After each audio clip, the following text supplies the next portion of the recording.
And this word collusion is all over the place. I mean, everybody colludes in this city, right? I don't think Democrats could find Russia on a map until they found out or concluded that it could somehow be used to beat up Donald Trump. If I meet with, whether it's a citizen or a non-citizen, and they give me information or an idea or talk about policy, there's nothing wrong with that.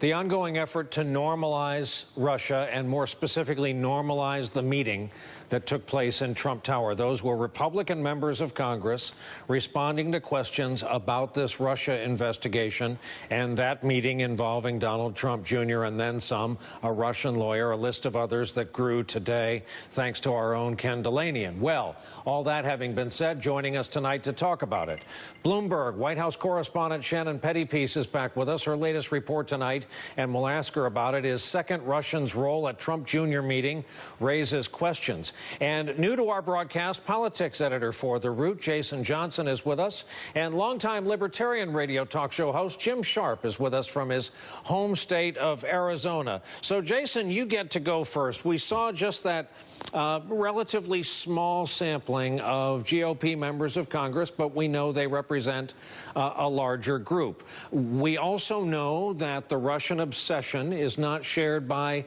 the Trump base. So, are there Republicans you are watching who will be important if they turn a little bit, if something comes along that maybe makes them angry at all of this, even if it's just we're not getting anything passed?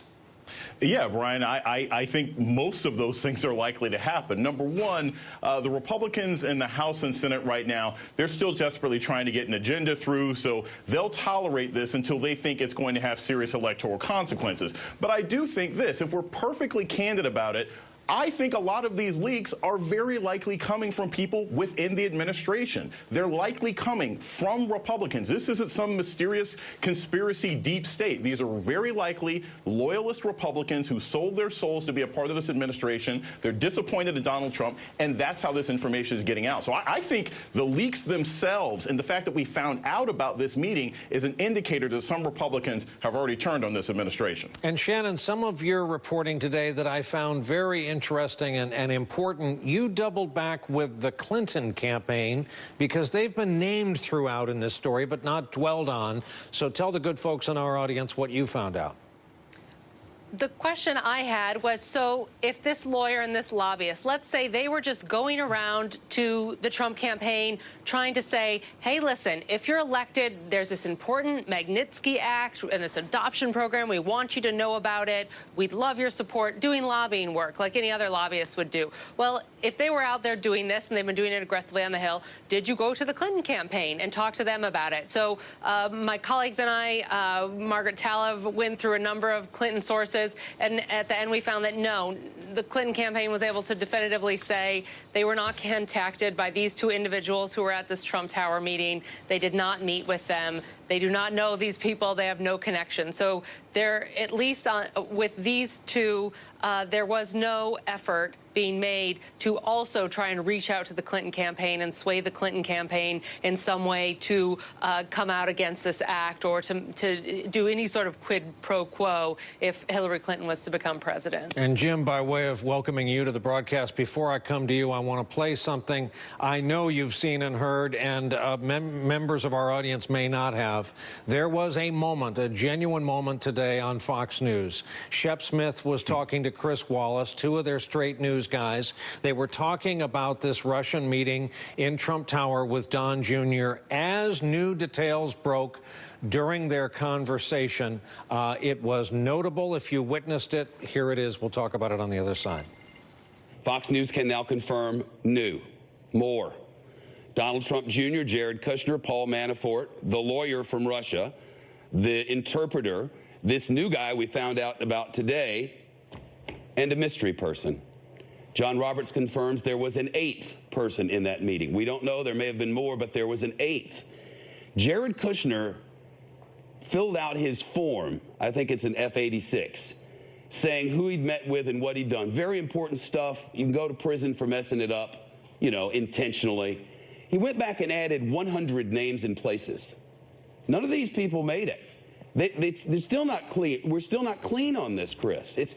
If there's nothing there, and that's what they tell us there's nothing to this and nothing came of it, there's a nothing burger, it wasn't even memorable, didn't write it down, didn't tell you about it because it wasn't anything, so I didn't even remember it, with a Russian interpreter in the room at Trump Tower. If all of that, why all these lies? Why is it lie after lie after lie? If you clean, come on, clean, you know? My grandmother used to say, when first we practice to, oh, what a tangled web we weave when first we practice to deceive.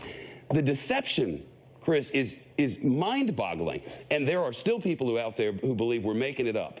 And one day they're going to realize we're not and look around and go, where are we? And why are we getting told all these lies? In the context of cable news, I must say Eric Wemple of the Washington Post thought that was something of a Cronkite moment today. Jim, what did you make of it, and what can we draw from it? Well, when you've got Shep Smith quoting his grandmother, he is perplexed. And I think a lot of people are perplexed.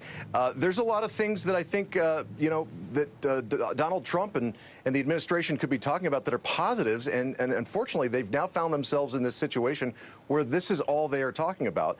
And whether there's anything there or not, whether this is a nothing burger or it's a something burger, as I heard it described earlier, a double Whopper with cheese, they have made this look awfully, awfully skittish and weird.